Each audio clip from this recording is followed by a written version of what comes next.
मैं जानता हूँ कि ये जो तेरे भाई हैं, एक तेरे अपनी माँ के हैं और एक सौतेली माँ के हैं।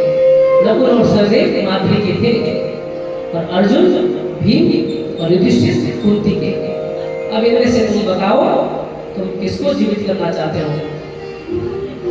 अब युधिष्ठिर का उत्तर सुनना जरा।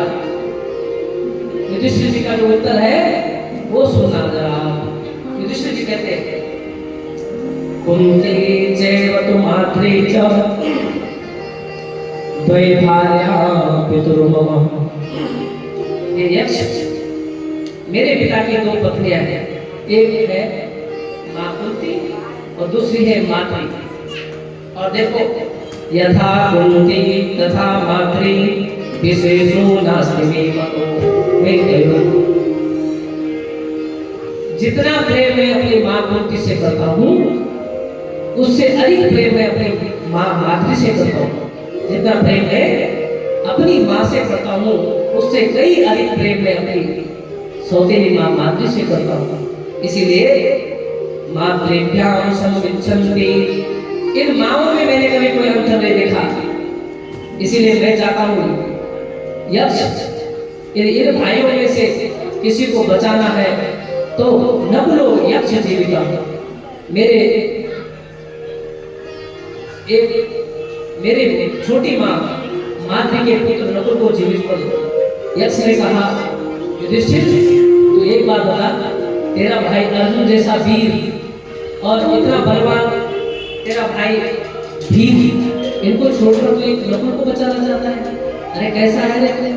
उसने कहा, देखो, इसलिए मैं अपने नकुल को बचाना चाहता हूँ कि कुंती का एक पुत्र जीवित है, तो एक पुत्र मेरी छोटी माँ माद्री का भी जीवित होना चाहिए।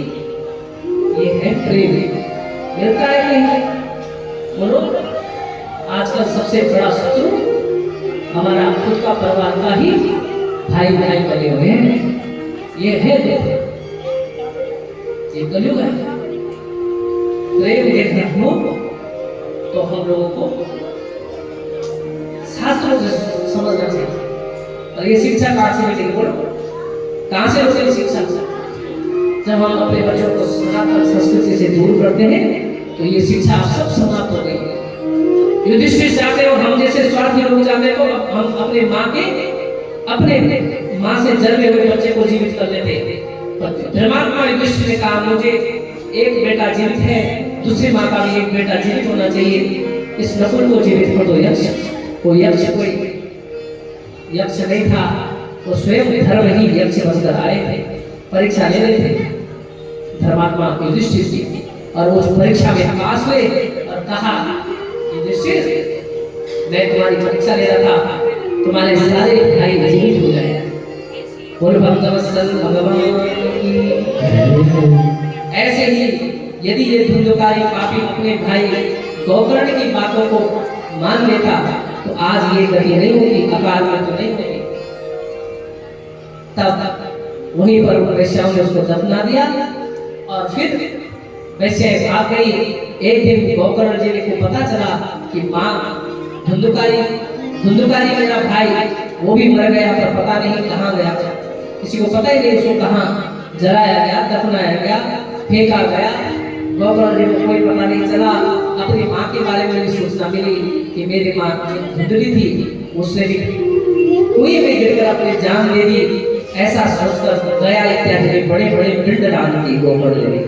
और आज सोचते हैं गोकर्ण जी, बहुत दिन हो गए, मेरा वो घर जहाँ मेरा जन्म हुआ, जननी जन्मभूमि स्वर्गादपि गरीयसी, मेरा वो घर जहाँ मैंने जन्म लिया, मेरे वो माँ मेरे पिता जहाँ रहते थे, चलो एक दिन आज वहाँ चलते हैं।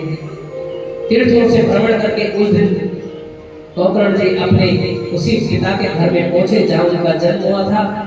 किंतु जालों को देखकर, मकड़ियों को देखकर उस घर में गोकर्ण जी बड़े दुखी हुए। हंसता खेलता हुआ घर आज बर्बाद वीरान पड़ा हुआ है। तब गोकर्ण जी ने तो जब संसार के लोग सोते हैं, यान सा सर्वभूतानां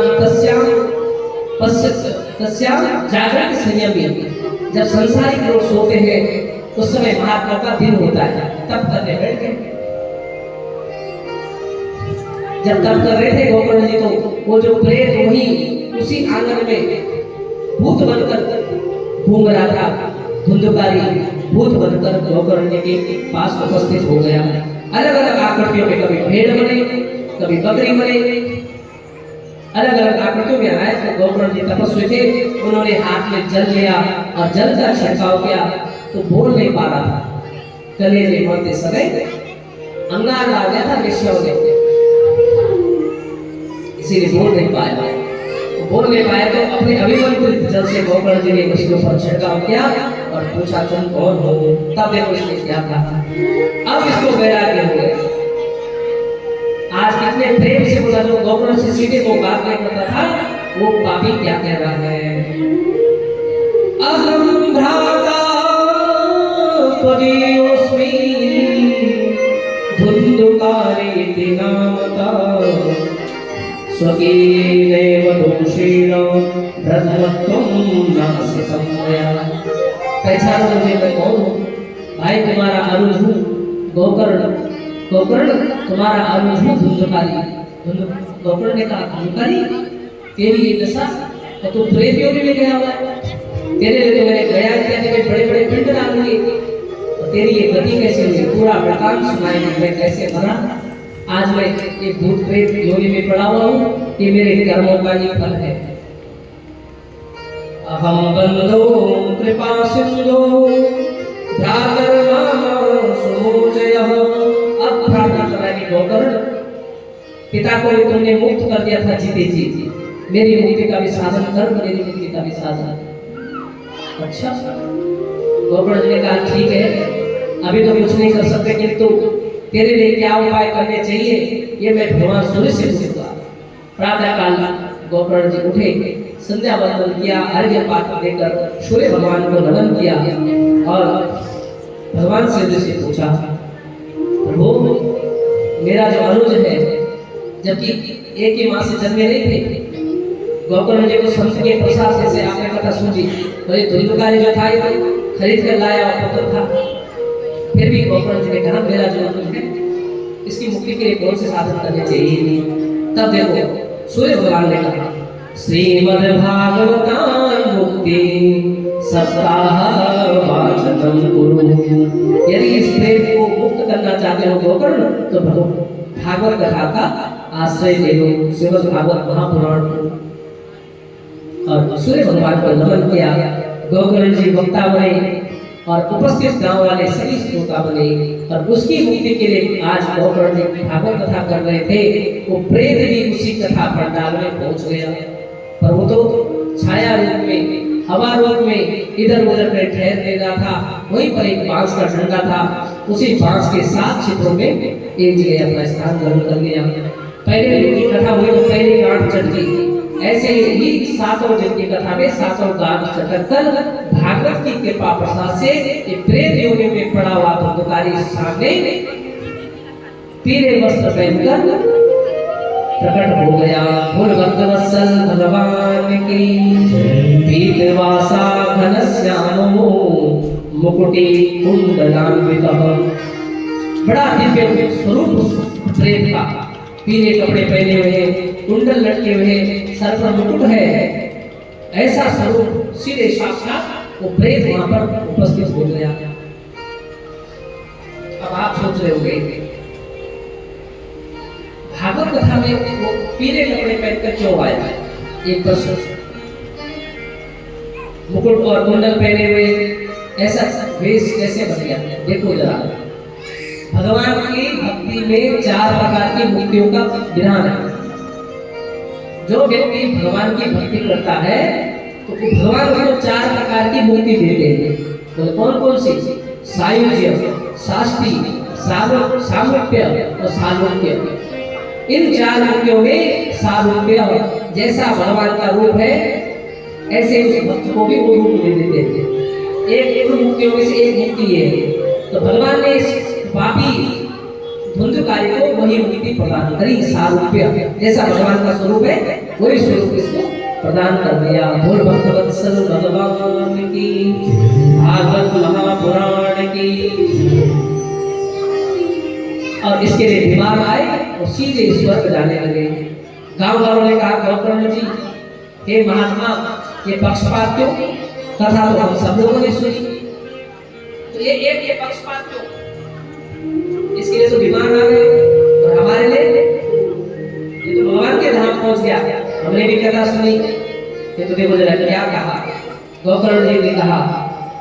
और गौकर्ण जी से पहले वहां पर जो इस दुकानी को लेने के लिए आए थे हरि के पास, इन्होंने इनसे जब गांव वालों ने कहा कि इसके लिए तो तुम विमान लेके आए हो, हम लोगों ने क्या बिगाड़ा?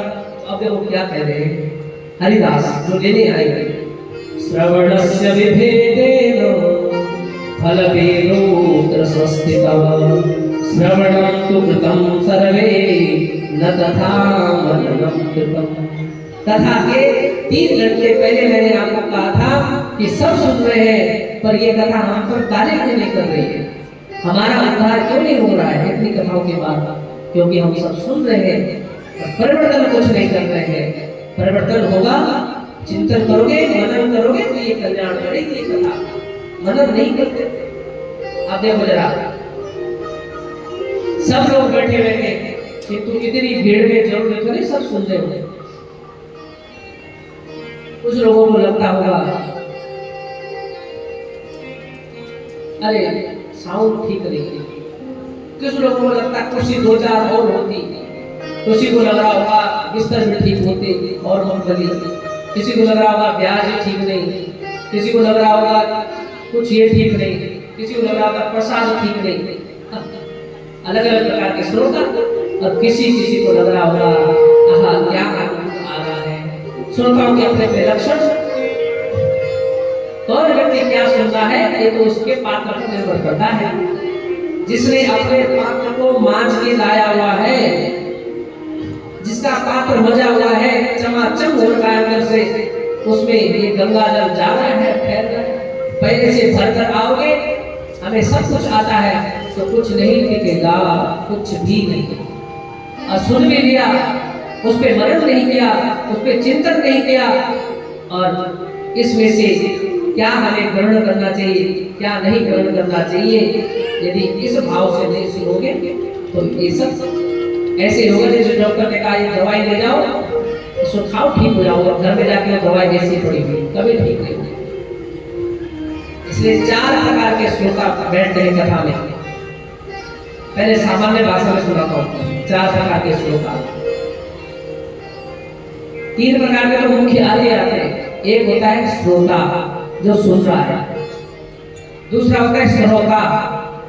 श्रोता का काम क्या होता है? सुपारी काटना, वो कुछ न कुछ कमियां निकालेगा।